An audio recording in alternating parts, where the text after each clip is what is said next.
나오미가 희망을 발견하기까지라는 제목으로 하나님 말씀 전하도록 하겠습니다.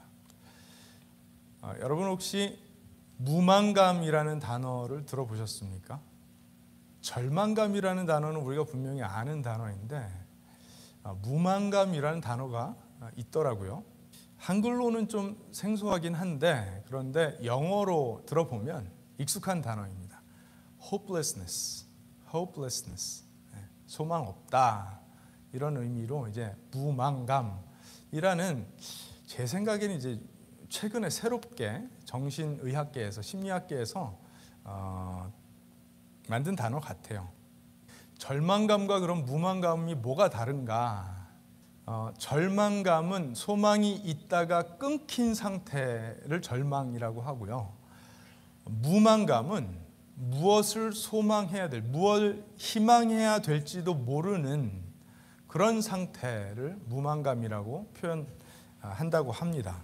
제가 이제 한 주간 동안 이 말씀을 묵상하면서 희망에 관하여 많이 생각을 하면서 이런저런 기사들이나 자료들을 찾는 중에 보게 된 기사인데요. 그 한국의 정신의학 신문이라는 신문이 있는데 그 신문에 실린 기사입니다.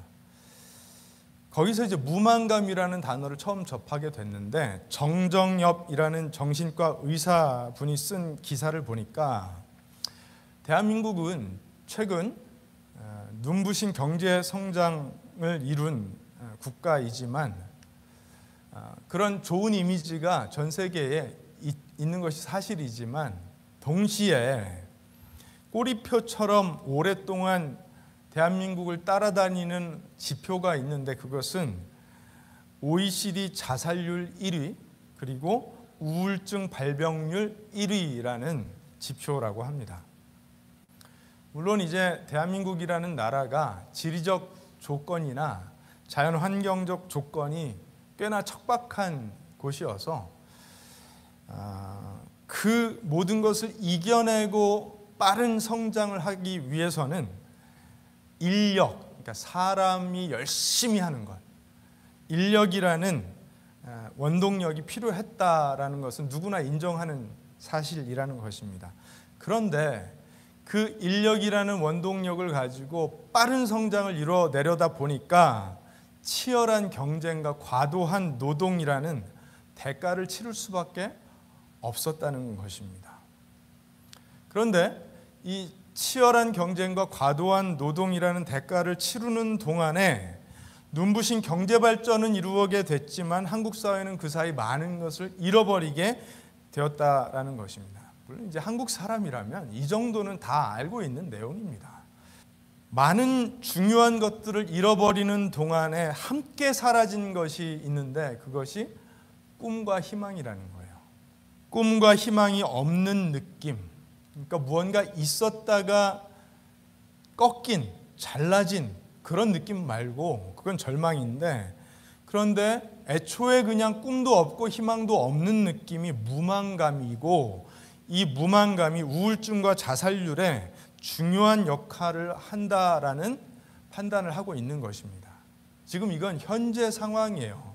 대한민국의 정신의학계, 심리학계가 현재 내리고 있는 판단입니다. 우리는 미국에 살고 있지만 이러한 한국의 실태와 전혀 무관한 삶을 살고 있다 말하기는 어렵습니다. 왜냐하면 우리가 한국에서 살다 온 사람들이기 때문에 한국이 그동안 그렇게 빠른 경제 성장을 이루기 위해서 치열한 경쟁, 과도한 노동을 해온 사회 분위기의 결과물이 우리의 삶인 거예요. 미국으로 왔지만 여전히 그 결과물의 영향을 받는 채로 살아가고 있는 것이 사실입니다.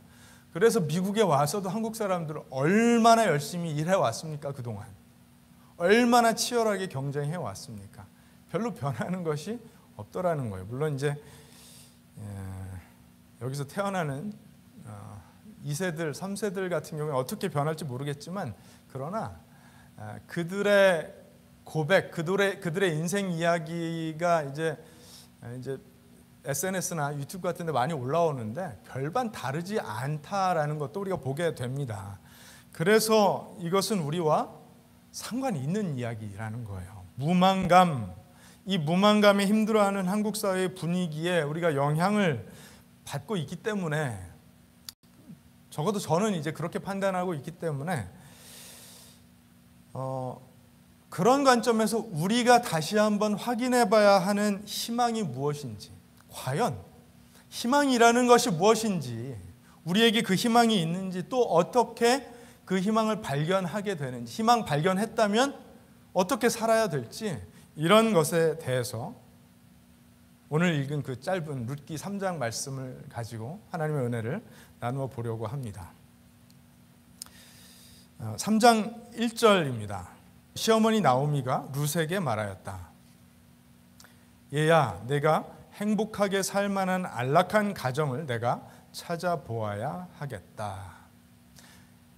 룻기 3장은 나오미와 룻의 대화로 시작이 됩니다. 1절부터 4절까지에는 나오미가 룻에게 이르는 말이 기록되어 있고, 이제 5절에 간단하게 룻이 대답하는 대화로 그 대화가 끝이 납니다. 그런데 나오미가 룻에게 뭐라고 하죠? 네가 행복하게 살 만한 안락한 가정을 내가 찾아보아야 하겠다. 룻을 위해 가정을 찾아보겠다라는 것인데, 이 나오미의 말에서, 그리고 이어지는 나오미의 말에서 직전까지 볼 수 없었던 나오미의 적극성을 보게 됩니다. 여러분, 나오미는 스스로를, 자기를 마라라고 불러달라며 오랜만에 본 고향 사람들에게 하나님이 나를 치셨다, 나를 벌하셨다, 나를 불행하게 괴롭게 하셨다라고 자신의 절망을 공공연하게 선포한 상태였습니다. 물론 나오미는 무만감에 빠져 있지는 않았던 것 같아요. 적어도 그 지점까지는 절망하고 있었습니다. 왜냐하면 나오미에게는 희망이 있었기 때문에, 전에 가지고 있었던 희망이 꺾인 것뿐이지 원래부터 희망이 없는 사람은 아니었습니다. 그런데 이 절망감이 계속되다 보면 어떻게 될까요? 이 심리학자들이, 이 정신의학자들이 말하는 무만감에 빠질 수밖에 없게 될 것입니다. 나오미는 어떻게 이렇게 적극적인 모습을 보이게 됐을까요? 그것은 나오미가 분명히 희망을 보게 되었기 때문에, 희망을 발견하게 되었기 때문이라고 밖에 우리는 생각할 수 없습니다. 본문에 희망이라는 표현이 등장하지는 않았지만 나오미가 한 말의 내용과 그 적극적인 태도에는 분명히 희망이 담겨 있다라고 밖에 볼 수 없는 것입니다. 아마도 나오미가 희망의 불씨를 보게 된 것은 룻이 보아스의 밭에서 곡식을 풍성하게 가지고 돌아와서 30파운드를 가지고 돌아왔어요. 첫날. 그날 있었던 일 자초지종을 얘기하고 보아스가 어떤 은혜를 베풀었는지를 룻을 통해 듣게 되었을 때, 나오미가 보아스의 헤세드를 크게 칭찬하는 장면을 우리가 지난주에 보았습니다. 바로 그때 어쩌면 희망의 불씨 같은 것을 보게 된 것 같습니다. 나오미는 보아스의 그 한결같은 자비를 칭찬했는데, 그 한결같은 자비로 칭찬된 단어가 바로 헤세드입니다. 이 룻기에는 계속해서 헤세드가 흐르고 있죠. 그런데 그 첫날 룻이 그런 풍성한 곡식을 가지고 돌아올 때 나오미가 크게 칭찬을 했다고 했어도 삶에 대하여 적극적인 모습을 보였다는 기록은 없었습니다. 그런데 3장으로 넘어오면서 매우 적극적이고 주도적인 나오미의 모습을 성경은 우리에게 보여주고 있습니다. 너의 가정을 내가 찾아보아야 하겠다. 그러면서 2절 말씀이 이어지는데, 생각하여 보렴 우리 친족 가운데 보아스라는 사람이 있지 아니하냐. 새삼스럽지 않습니까? 지금 룻은 계속해서 보아스의 밭에서 일하고 있었습니다. 그런데 네가 요즘 그 집 여자들과 함께 일하고 있다. 잘 들어보아라. 오늘 밤에 그가 타작마당에서 보리를 까 부를 것이다. 지금 이 돌아가는 상황, 그 정황을 설명하면서 매우 꽤나 주도 면밀한 작전 설명을 하듯이 오늘 밤에 이러한 일이 있을 텐데 이제 3절에 가면 너는 이렇게 해야 된다라고 굉장히 자세한 당부를 합니다. 룻은 보리 추수가 시작되는 지점부터 밀 추수가 마치는 시점까지 약 2달여간 보아스의 밭에서 일을 하고 있었습니다. 나오미가 이렇게 적극적이고 굉장히 주도 면밀한 작전까지, 저는 이제 희망 작전이라고 부르는데, 이 희망 작전을 생각하게 된 데까지는요 일정 시간이 흘렀던 거예요. 2달이라는 시간이 지나는 동안 룻은 일을 하고 있었고 나오미는 생각을 하고 있었던 것 같습니다. 뭐에 대하여 생각했을까요? 바로 그 1절 말씀을 생각했었던 거예요. 우리 며느리 룻에게 가정을 꾸려줘야 되겠다. 룻이 보아스 밭에서 2달간 일하는 것을 보면서, 다른 말로 하면 보아스가 2달간 룻에게 어떤 배려, 어떤 은혜를 베푸는지를 보면서 곰곰이 생각했던 것 같아요. 룻과 보아스가 가정을 꾸릴 수도 있겠다라는 희망적인 생각을 했던 것 같습니다. 잠깐 여기서 이제 생각해 볼 지점이 있습니다. 여러분, 룻과 보아스를 결혼시켜 그들이 가정을 꾸리는 일이 왜 나오미에게 희망이었을까요? 만약에 그것이 나오미에게 희망이었다면 왜 희망이었을까요? 왜 희망인지를 우리가 좀 알아봤으면 좋겠습니다. 희망과 관련된 말씀이라면 아마도 많은 분들이 예레미야 29장 11절 말씀을 떠올릴 거라고 생각합니다. 예레미야 29장 11절에 보면 너희를 두고 계획하는 일들은 오직 나만이 알고 있다. 내가 너희를 두고 계획하고 있는 일들은 재앙이 아니라 번영이다. 너희에게 미래에 대한 희망을 주려는 것이다. 나 주의 말이다. 이제 세 번역으로 읽었기 때문에 과거 여러분들이 암송하셨던 그 예레미야 29장 11절과 단어들이 조금 다르긴 하지만 너희를 향한 나의 계획과 생각은 희망이다라는 말씀, 이것이 가장 희망에 관하여 유명한 말씀일 거라고 생각합니다. 그런데 이 말씀이 주어진 그 상황, 맥락을 생각해 보면 이스라엘은 나라가 쫄딱 망해서 이제 바벨론의 포로로 백성들이 끌려가는 상황에 받은 말씀이었습니다. 이제 바벨론 포로로 끌려가면 70년 동안 돌아오지 못하고 포로 생활을 하게 될 것이었어요. 하나님께서 희망과 관련하여 주신 이 말씀은 유대 백성이 바벨론으로 끌려가 70년 동안 포로 생활을 할 거라는 전제가 담긴 말씀이었습니다. 어떻게 이게 희망적인 말씀입니까? 어쩌면 많은 사람들은 예루살렘에 돌아오지 못할 것이었어요. 바벨론에서 그냥 목숨을 다할 사람들도 많았을 것입니다. 그런 면에서 이 말씀은 어떤 개인에게 주신 말씀이라기보다는 이스라엘이라는 민족이 비록 바벨론의 포로가 되었지만 70년 이후에 다시 돌아와서 하나님께서 이스라엘에게 약속하신 그 번영의 약속, 그 희망의 약속이 이루어질 것이라는 점에서 희망적이었던 것입니다. 그런데 우리가 희망을 생각할 때는 지극히 개인이나 가정의 희망을 생각하기 때문에 도대체 이런 약속이 뭐가 희망이 되나 생각하기 쉽습니다. 그러나 우리와 다르게 이스라엘 백성들에게 희망은 민족적 희망이었습니다. 왜냐하면 각 개인과 가정들이 그 민족의 정체성과 그 정체성을 같이 했기 때문에, 굳이 구별하지 않았기 때문에 가정과 개인의 희망은 민족의 희망과 아주 밀접하게 연동되어 있었던 것입니다. 자, 그런 관점에서 나오미의 희망은 무엇이었을까요? 여러분, 나오미의 희망은 무엇이었을까요? 어떤 희망을 가지고 있었는데 그 희망이 꺾인 것이었습니까? 베들레헴에서 먹고 살기가 어려워서 모압까지 남편과 아들 둘을 데리고 갔는데 거기서 가정이 다시 한번 살 힘을 얻기를 원했는데 그곳에서 남편을 잃어버리고 아들 둘을 잃어버린 채 희망이 끊어졌던 것입니다. 희망이 꺾였던 것입니다. 그런데 이제 베들레헴으로 돌아와 룻을 통해, 며느리이지만 딸이었던 룻을 통해 만약에 그 집안, 이제 남편의 집안이죠, 엘리멜렉의 집안이 그 명맥을 이어갈 수 있다면 그것이 나오미에게 희망이 되었던 것입니다. 이상하죠. 아니 그게 무슨 나오미에게 개인적인 희망이 될 수 있나. 그런데 그게 희망이었던 거예요. 우리에게는 잘 안 와닿지만 나오미에게는 그것이 당연한 희망이었던 것입니다. 부족의 명맥이나 가문의 번성이 이스라엘 백성들에게 희망이었고 정체성이었기 때문에 나오미에게도 그랬던 것입니다.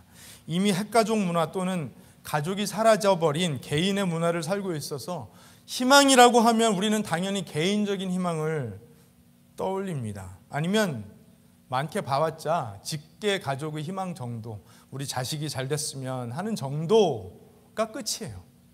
여러분, 그런데 지금도 대가족 문화를 가진 사람들에게는 가문의 명맥이나 나아가 국가의 번영이 그들에게 희망이 되는 사람들이 많이 있습니다.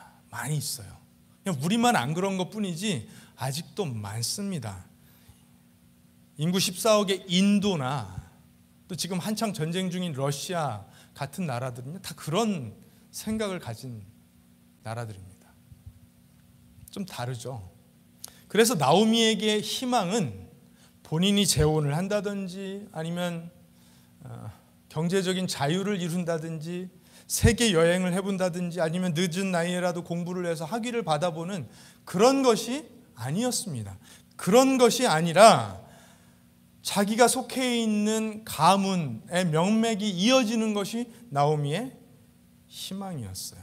제가 설교를 시작하면서 언급했던 그 정신의학 신문의 기사에서 우울증과 자살률로 이어지는 무만감의 가장 큰 원인으로, 그러니까 사람들이 희망을 발견하지 못하고 뭘 바라야 될지도 모르는 그 마음의 상태에 놓이게 된 원인으로 나를 도와줄 누군가가 있다는 기대감의 상실 상태, 나를 도와줄 사람이 아무도 없다는 그 마음의 상태, 이걸 이제 무조감이라고 또 부르더라고요. 이게 이제 한국말로는 이런 말이 없죠. 그러니까 무력감이었는데 그건 자기 혼자 느끼는 무력감이잖아요. 힘이 없다, 할 수가 없다. 근데 무조감, 나를 도와줄 사람이 없다. 근데 영어로는 우리가 이게 되게 친숙한 단어예요. helplessness. 이걸 이제 무조감이라는 단어로 번역을 한 것 같습니다. 앞으로는 이제 무만감, 무조감 아마 한국 사회에서 자연스러운 단어들이 될 것 같아요. 왜냐하면 그 문제가 심각하기 때문에. 대한민국 사회에서 그런 무만감과 무조감이 크게 자리하고 있는 것은, 여러분 근데 이건 한국만의 문제는 아니라고 제가 말씀드렸죠. 미국을 살아가고 있는 한국 사람들에게도 굉장히 유사한 모습들이 많이 보입니다. 저는 그런 이야기들을 많이 듣습니다. 그런 무만감과 무조감이 크게 자리하고 있는 것은 사회 병리적 현상으로서 경제적 분위기, 각자 도생의 위기감과 불안감, 사회적 연결망의 부족, 가정과 공동체의 붕괴와 같은 문제들과도 밀접하게 연관되어 있다라고 말합니다. 제가 하는 말이 아니라 어떤 목사님이 하는 이야기가 아니라 정신의학자가 하는 이야기예요. 심리학자들이 하는 말입니다. 그렇게 무만감을 호소하는 사람들이 많은 이유로 무조감이라는 것이 원인인데, 이 무조감, 나를 도울 사람이 없다라는 그 마음이 왜 들게 되었는가? 경제적 분위기, 각자 도생의 위기감과 불안감, 사회적 연결망의 부족, 가정과 공동체의 붕괴, 이런 문제들이라는 것입니다. 개인들이 아주 밀접하게 연결되어 있는 것 같지만 사실은 다 끊어져 있어서 나를 도와줄 사람이 없다라고 느낀다라는 거예요. 실제로 통계가 나와 있습니다. 여러분 한번 인터넷에 그 이런 통계를 찾아보시면 한국 사회는 나를 도와줄 사람이 없다라고 극도로 여기고 있는 사회입니다. 미국에 살아가는 우리 한인들은 다른가요? 어쩌면 이 미국 사회에도 깊이 들어가지 못하고 한국 사회에도 요즘 교회 안 다니는 문화가 있어서 어디론가 공동체로 파고 들어갈 여지가 없기 때문에 너무나 분리되어 있고 끊어져 있는 삶을 우리 이민자들이 살아가고 있는지도 모릅니다. 이 지점을 보면 나오미가 왜 절망했는지, 나아가서 혹시라도 무만감에 빠져 있었던 건 아닌지, 그런데 그가 어떻게 희망을 발견하게 됐는지 이해가 됩니다. 나오미 입장에서 만약에 사회 연결망이 완전 다 끊어져 버리고요, 가정과 자기가 속해 있는 공동체와도 연결될 지점이 없어져서 모든 것이 붕괴되어 버린다면 그건 절망에서 나아가 무망감이 될 수밖에 없는 처지였던 것입니다. 나오미에게 희망은 이스라엘 사회에서, 자신의 그 사회에서 그 집안이 일어서는 것이었습니다. 이해 안 되는 일이 아니잖아요. 지금 이 2024년도에 한국의 사회 심리학자, 정신의학자들이 이야기하는 인간의 기본적인 욕구와 정서를 생각해 보면 나오미의 절망과 희망이 이해가 된다라는 것입니다. 수천 년 전에나 지금이나 인간은 본질적으로 다르지 않다라는 것을 우리가 보고 있는 거예요. 개인적으로 와닿지 않는다고 생각할 수 있지만 나오미의 희망은 그 집안의 명맥이 룻을 통하여 이어지는 것이었습니다. 하나님께서 민족의 조상 아브라함에게 주신 그 희망의 약속을 계승한 이스라엘 민족으로서 그 안에 속한 가문의 명맥이 이어진다라는 것이 커다란 희망이었던 것입니다. 나오미는 보리 추수가 진행되는 동안 룻과 보아스의 사이에서 희망을 보았던 것입니다. 희망을 보자 적극적이 된 것이죠. 여러분, 이건 너무너무 당연한 이야기죠. 사람이 희망을 보면 힘을 얻어 적극적으로 변합니다. 거꾸로 힘이 없고 삶의 적극성이 떨어진다는 것은 희망이 없다라는 걸 의미하는 거예요. 이제 그 희망이 이루어질 것을 나오미는 믿게 된 거예요. 그것이 희망의 힘이자 그 힘이 나오미를 움직였던 것입니다. 할렐루야. 독일 출신의 유대인 철학자이자 20세기 최고의 정신 심리 분석 학자들 가운데 한 명인 굉장히 유명한 분이죠. 미국에서 활동했던 분인데 에릭 프롬이라는 분이 있습니다. 이분이 쓴 희망의 혁명이라는 책이 있는데 이 책에 이런 구절이 있습니다. 희망이란 존재의 상태다. 안 와닿죠, 잘? 희망이란 존재의 상태다. 준비가 되어 있는 내면의 열정적이지만 아직 쓰이지 않은 능동성이다. 액티브니스다. 이게 뭐 철학과 심리학을 막 섞어놔서 이제 학문적인 단어들이라 잘 와닿지 않는데 이런 거예요. 아직 이루어지지 않았지만 이루어질 것이라고 믿는 무언가에 대해, 이걸 우리는 희망이라고 부르죠. 그렇죠? 아직 이루어지지 않았지만 이루어질 것이라고 믿는 무언가에 대해 우리 속에 가지고 있는 열정적이면서도 능동적인 에너지가 희망이라는 것입니다. 맞는 말이죠. 그렇죠? 그 에너지가 희망입니다. 희망적 감정이에요. 그런데 이 능동성에 대해서, 이 액티브니스에 대해서 사람들이 이런 오해를 하고 있다라고 에릭 프롬이 말합니다. 이제 액티브니스니까 액티비티, 사람들이 실제로 하는 걸 액티비티라고 하는데, 그렇죠? 활동이란, 이 액티비티란 개념은 현대 산업 사회에서 가장 널리 퍼져 있는 인간의 오해에 기반하고 있다. 자, 한번 들어보세요. 우리 문화의 전반은 활동에 맞춰져 있다. 우리의 사는 모습을 보면 다 무언가 액티비티로 이루어져 있다라는 거예요. 대부분의 사람들은 너무 활동적이어서 아무것도 안 하고 가만히 멈춰 있을 수가 없다. 저는 누가 떠오르긴 하는데, 사람들이 두려워하는 것은 정말 아무것도 할 것이 없는 순간이다. 여러분, 여러분만 그러신 것이 아니라 이 시대의 대부분의 사람들이 그렇다라는 거예요. 사람들이 두려워하는 것은 정말 아무것도 할 것이 없는 순간이다. 왜 그런가 하면 이제 조금 중략을 하고, 아무것도 할 것이 없는 순간에 사람은 어떻게 되죠? 자기 자신의 밑바닥과 직면하게 된다는 거예요. 자기 자신과 직면했을 때 생겨날 불안에서 탈출하기 위해 무언가를 해야 한다는 강박에 빠져 있을 뿐인데도 자신을 대단히 활동적인 사람이라 상상한다. 이거는 이런 말이에요. 실제로 무언가를 분주하게 막 액티비티를 하나 이어서 또 하나 하고 또 하나 이어서 계속해서 하는 사람이나, 아무것도 하지 않고 가만히 있는 사람이나, 액티비티가 나를 활동적으로 만든다라고 생각한다는 거예요. 이 액티비티를 하는 동안에 우리는 나 자신을 잠잠히 직면할 기회를 잃어버리게 된다는 것이죠. 그래서 액티비티를 하고 있는 사람은 사실은 능동적인 활동력이 없으면서도 한다고 착각하고 있고, 액티비티를 하지 않고 있는 사람도 나도 액티비티를 했으면 좋겠다라고 하면서 나는 활동적이지 못하다라고 착각하고 있다라는 거예요. 그러니까 두 부류의 사람들이 다 착각하고 있다라는 것입니다.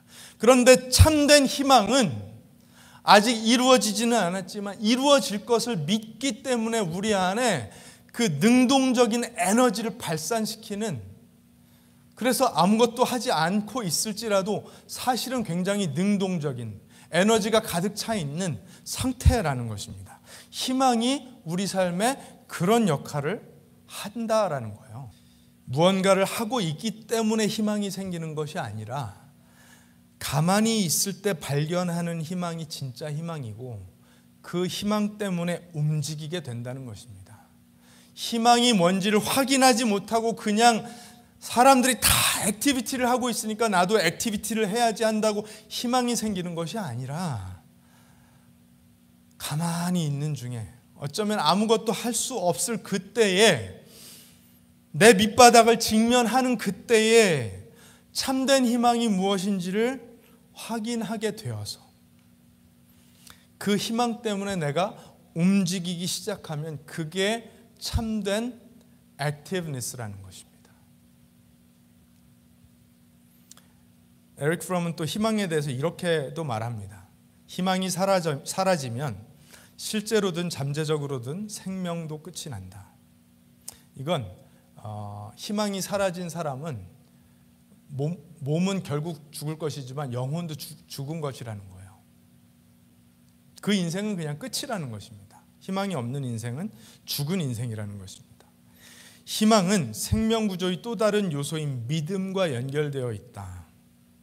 여러분, 이 사람이 신학자가 아닌데 지금 이렇게 말하는 것입니다.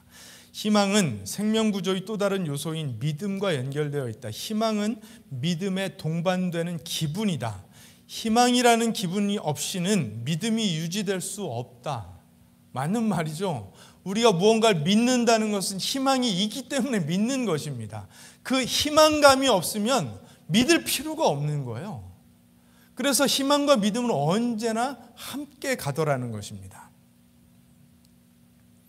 여러분, 성경에서 듣던 진리인데 이거 정신의학자가, 사회심리학자가 이런 말을 해주잖아요. 이걸 나오미의 경우와 연결해 보면요, 나오미에게 모든 것이었던 가족이 다 죽자 나오미는 희망을 잃었습니다. 절망 가운데 있었던 것입니다.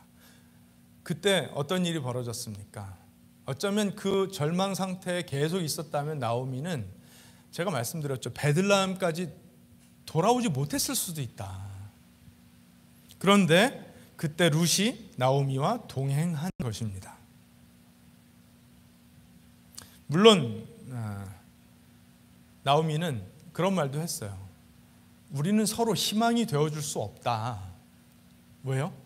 나는 이제 나이가 많아서 새로 시집 갈 수도 없고, 설령 내가 시집을 간다고 해서 애를 낳으면 너희들이 이 아이를 기다릴 것이냐. 우리는 서로에게 희망이 될 수 없다. 그러니 친정에 돌아가라. 그렇게 장황하게 설명을 했었죠. 그런데도 룻은 나오미와 동행했던 것입니다. 나오미는 계속해서 하나님이 자신을 치셨다는 원망을 합니다. 베들레헴으로 돌아와서도 하나님이 나를 괴롭게 하셨다, 나를 치셨다, 나를 불행하게 하셨다, 삼중으로 하나님을 원망했었습니다. 그런 나오미에게 룻은 나는 어머님과 끝까지 하겠다라고 약속했던 것이고, 고향으로 돌아와서도 룻은 충성스럽게 그 약속을 지켜나가고 있는 중이었습니다. 그러나 나오미는 쉽사리 절망감에서 빠져나오지는 못합니다. 그렇죠? 룻이 이삭을 주우러 가겠다고 했을 때 그래라. 그 일이 얼마나 위험한 일인지 알면서도 그렇게 해라. 왜냐하면 다른 방법이 없으니까요. 생존이 불가능하니까요. 나오미는 여전히 괴롭고 무기력한 상태였을 것입니다. 룻이 보아스의 밭에서 일한 첫날 아마도 희망의 불씨를 처음 발견한 나오미는 관찰하기 시작했었을 거예요. 생각했을 거예요. 아까 말씀드린 것처럼 룻이 보아스의 밭에서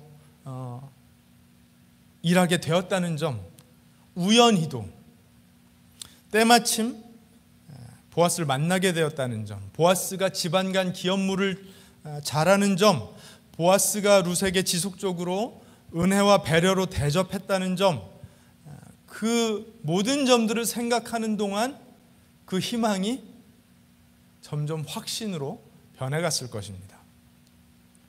아직 아무것도 하지 않았지만, 또 아무것도 할 수 없는 처지였지만, 절망에 빠져있던 나오미를 움직이는 희망이 나오미의 마음속에서 적극적인 에너지를 만들어내고 있었던 것이라고 저는 믿습니다. 그리고 때가 되었다고 판단했을 때 룻에게 자기가 그동안 생각해온 바를 나누는 거예요. 이건 희망을 나누는 것이었습니다. 적극적으로 늘어놓는 이 나오미의 희망 계획은, 희망 작전은 꽤나 주도 면밀합니다. 3절 4절 말씀을 볼까요? 너는 목욕을 하고 향수를 바르고 고운 옷으로 몸을 단장하고서 타작마당으로 내려가거라. 그 사람이 먹고 마시기를 마칠 때까지 너는 그가 눈치채지 못하도록 조심하여야 한다. 그가 잠자리에 들 때에 너는 그가 눕는 자리를 잘 보아두었다가 다가가서 그의 발치를 들치고 누워라. 그러면 그가 너의 할 일을 일러줄 것이다. 아까 이제 유혹 이야기를 하셨는데, 유혹 맞죠? 맞는데 이건 다른 말로 하면 나오미가 룻에게 너 가서 오늘 밤에 보아스에게 청혼해라 라고 말한 것입니다. 물론 이제 이런 방법을 지금 사용할 수는 없죠. 사용하면 큰일 납니다. 이런 방법을 사용하라고 성경이 적극적으로 권하고 있는 것도 아닙니다. 그런 말은 없어요. 그런데 그때 룻이 사람들 모르게 조용히 가서 보아스가 거절할 수 없을 정도의 청혼을 하는 방법은 이거였던 거예요. 나오미가 생각할 때에. 우리가 보아야 할 지점은 나오미가 적극적으로 움직이기 시작했고 주도 면밀하게 방법을 제시했고, 그 모든 것은 나오미가 희망을 보았기 때문이라는 바로 그 지점입니다. 슬픔과 괴로움으로 인해서 절망 속에 있었던 나오미가 희망을 보았다라는 그 사실이 중요한 거예요. 나오미가 희망을 볼 수 있었던 요인들을 간단하게 정리를 하면 세 가지입니다. 먼저는 룻의 헤세드겠죠, 당연히. 만약에 룻이 나오미와 동행하지 않았다면, 룻이 충성스럽게 나오미를 보필하지 않았다면 이루어지지 않을 일이었습니다. 이것은 우리도 말씀을 읽으면서 보았고, 보아스도 굉장히 칭찬하며 인정해 주었던 대목이죠. 두 번째로 나오미가 희망을 발견할 수 있었던 요인 두 번째는 당연히 보아스의 헤세드입니다. 지난주 본문에 있었죠. 룻이 보아스의 밭에서 처음으로 일하고 돌아와 그날 있었던 일을 알릴 때 나오미가 보아스의 헤세드, 한결같은 그의 자비, 이게 헤세드를 번역한 표현이에요. 한결같은 자비. 그러니까 헤세드는 충성스러운 사랑, 의리, 한결같은 자비, 이렇게 다양한 표현들로 번역이 가능한 개념인 것입니다. 이것이 하나님, 구약의 하나님이 백성들에게 보여주시는 사랑, 헤세드에 담겨있는 여러 가지 의미들이에요. 그러면 마지막은 뭘까요? 룻의 헤세드, 보아스의 헤세드, 마지막으로 그 모든 것을 아우르고 있었던 하나님의 헤세드시겠죠, 당연히. 절망에 빠진 나오미에게 룻을 붙여주셨던 것도, 룻을 보아스의 밭으로 인도하셨던 것도, 때마침 보아스를 만나게 하신 것도, 보아스가 룻에 대해 좋은 소문을 듣고 좋은 인상을 가지게 되었던 것도, 이스라엘 사회에 이삭 줍기와 집안 간 기업물을 자의 제도, 즉 사회 안전망을 제도로 명령하셨던 분이 하나님이셨습니다. 이 모든 것이 있었기 때문에 가능한 것이었어요. 이 모든 것은 하나님께서 자기 백성을 사랑하시기 때문에 베푸신, 자기 백성을 향한 헤세드 때문에 베푸신 은혜와 섭리였습니다. 믿으십니까? 이 세 가지가 없었으면 나오미는 희망을 발견할 수 없었던 것입니다. 나오미가 희망을 볼 수 있었던 것, 발견할 수 있었던 것은 룻의 헤세드와 보아스의 헤세드, 그리고 모든 것을 아우르시는 하나님의 헤세드가 있었기 때문이었습니다. 결국은 사랑이죠. 그렇죠?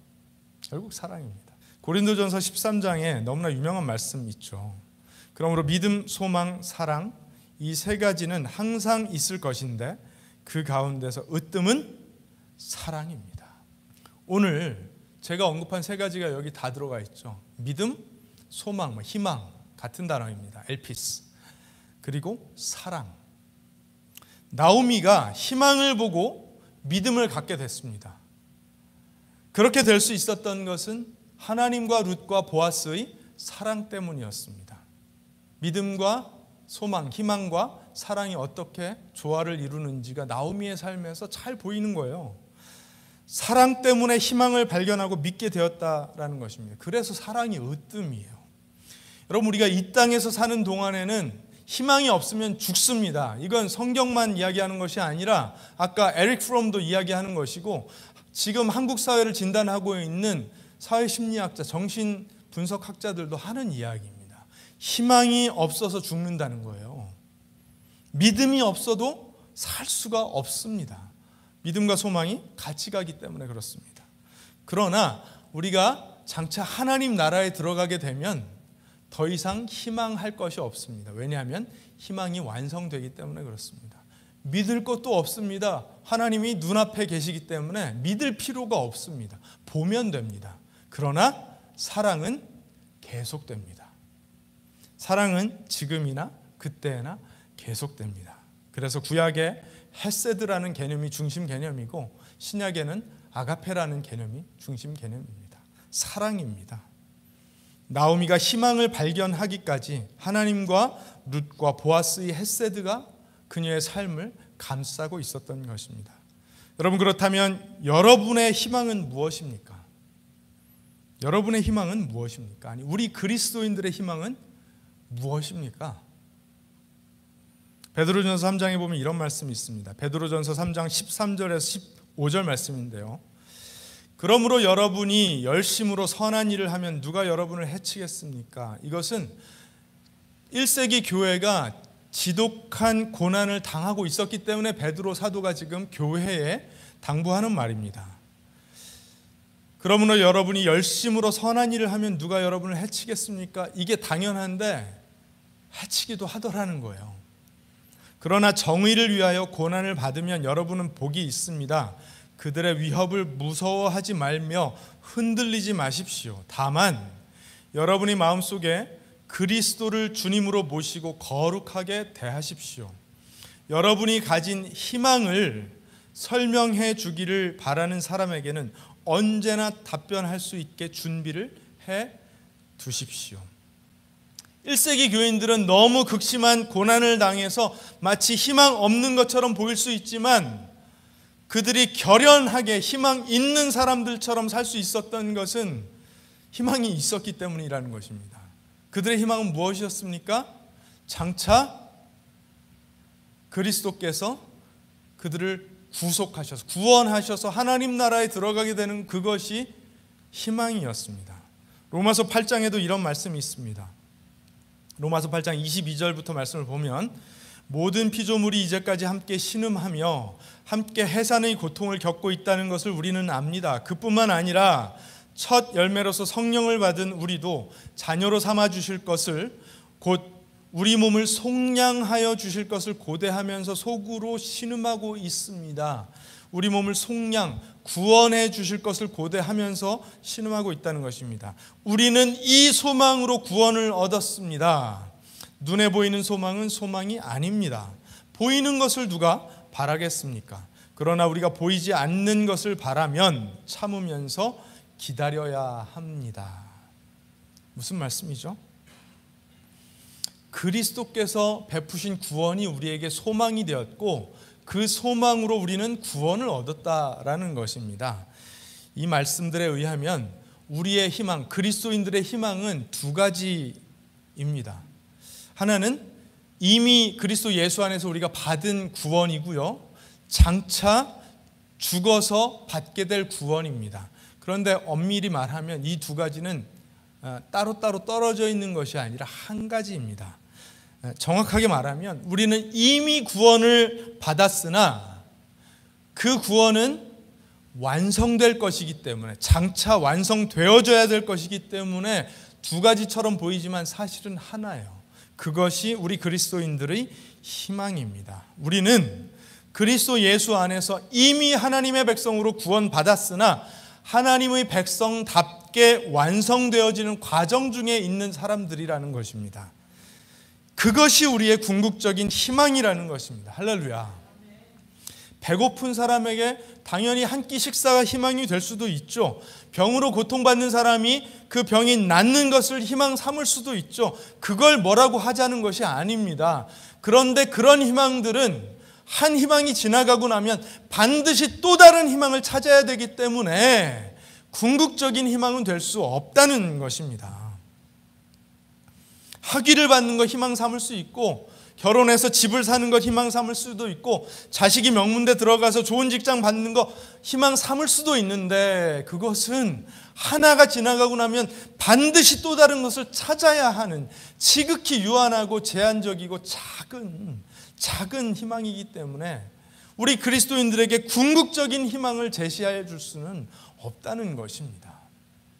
여러분, 우리의 궁극적인 희망은 그리스도 안에서 우리가 받은 구원이라는 사실을 믿으시기 바랍니다. 그 구원의 희망이 우리 안에 아직 완성되지는 않았지만 이루어질 것을 믿기 때문에 우리 안에 만들어내는 에너지가 있다라고 바울은 이야기하는 것입니다. 그러니까 세상에서 희망 찾으면서 나는 할 일이 없어서 희망이 없어서 힘이 없습니다 라고 말할 수 없다라는 것입니다. 우리에게는 사라지지 않는 희망이 있기 때문에 그렇습니다. 우리를 사랑하셔서 아들을 보내주신 하나님의 헤세드와 우리를 사랑하셔서 기꺼이 십자가에 달려 죽으신 예수 그리스도의 아가페 사랑, 그리고 그 희망을 지키고 전하고 나누기 위해 헌신하고 희생한 수많은 동료 그리스도인들의 사랑이 있었기 때문에 우리가 희망을 발견하게 된 것입니다. 하나님의 사랑, 그리스도의 사랑, 그리고 동료 그리스도인들의 그 나누겠다라는, 그래서 헌신하고 희생했던 사랑이 있었기 때문에 우리가 희망을 발견하게 된 것입니다. 우리의 구원이 완성되어 희망이 더 이상 필요 없는 그날이 오기 전까지 우리는 계속해서 그 희망 붙들고 살아갈 사람들인 것입니다. 여러분, 그런데 우리만 그 희망 갖고 살면 됩니까? 세상도, 이 무망감에 휩싸여 있는 세상도 이 희망을 발견해야 됩니다. 이 희망을 필요로 하고 있습니다. 그들이 희망을 발견하게 되면, 그 희망 믿게 되면, 그 희망을 발견해서 믿게 된다면 힘이 생길 것입니다. 살아갈 힘이 생길 거예요. 신이 나게 될 거예요. 굳이 이런저런 액티비티를 쫓아 살지 않더라도 액티브니스가 그들의 삶에 가득하게 될 것입니다. 더 이상 자기 자신을 직면하기가 두렵지 않은 그런 인생 살게 될 것입니다. 희망을 발견하고 믿으면서 나오미가 절망에서 벗어나 움직였던 것처럼 세상도 움직이게 될 것입니다. 여러분, 그들이 희망을 발견하려면 어떻게 해야 될까요? 우리가 그 희망 나눠야겠죠. 희망 나누려면 하나님의 헤세드 사랑, 그리스도의 아가페 사랑을 가지고 나아가야 됩니다. 의리와 충성과 헌신의 사랑을 나누어야 희망을 전할 때에 그들이 그것을 희망으로 여기게 됩니다. 예수님이 말씀하셨죠. 이제 나는 너희에게 새 계명을 준다. 서로 사랑하여라. 내가 너희를 사랑한 것 같이 너희도 서로 사랑하여라. 너희가 서로 사랑하면 모든 사람이 그것으로써 너희가 내 제자인 줄을 알게 될 것이다. 다른 말로 하면 너희가 희망을 들을 때 사랑을 해야만 그들이 그 희망을 희망으로 들을 것이다 라고 말씀하신 것입니다. 누구에게 어떤 사랑을 나눌지에 대한 고민은 각 사람의 몫이라고 생각합니다. 그 방법까지, 그 내용까지 제가 다 말씀드릴 수는 없는 것 같아요. 하나님께서 여러분에게 주시는 몫이 있다라고 믿습니다. 사랑하는 여러분, 희망을 발견한 사람들로서 우리가 더욱 사랑하여서 많은 사람들에게 희망을 전하고 나누는 그런 우리가 되기를 우리 주 예수님의 이름으로 축원드립니다. 기도하겠습니다.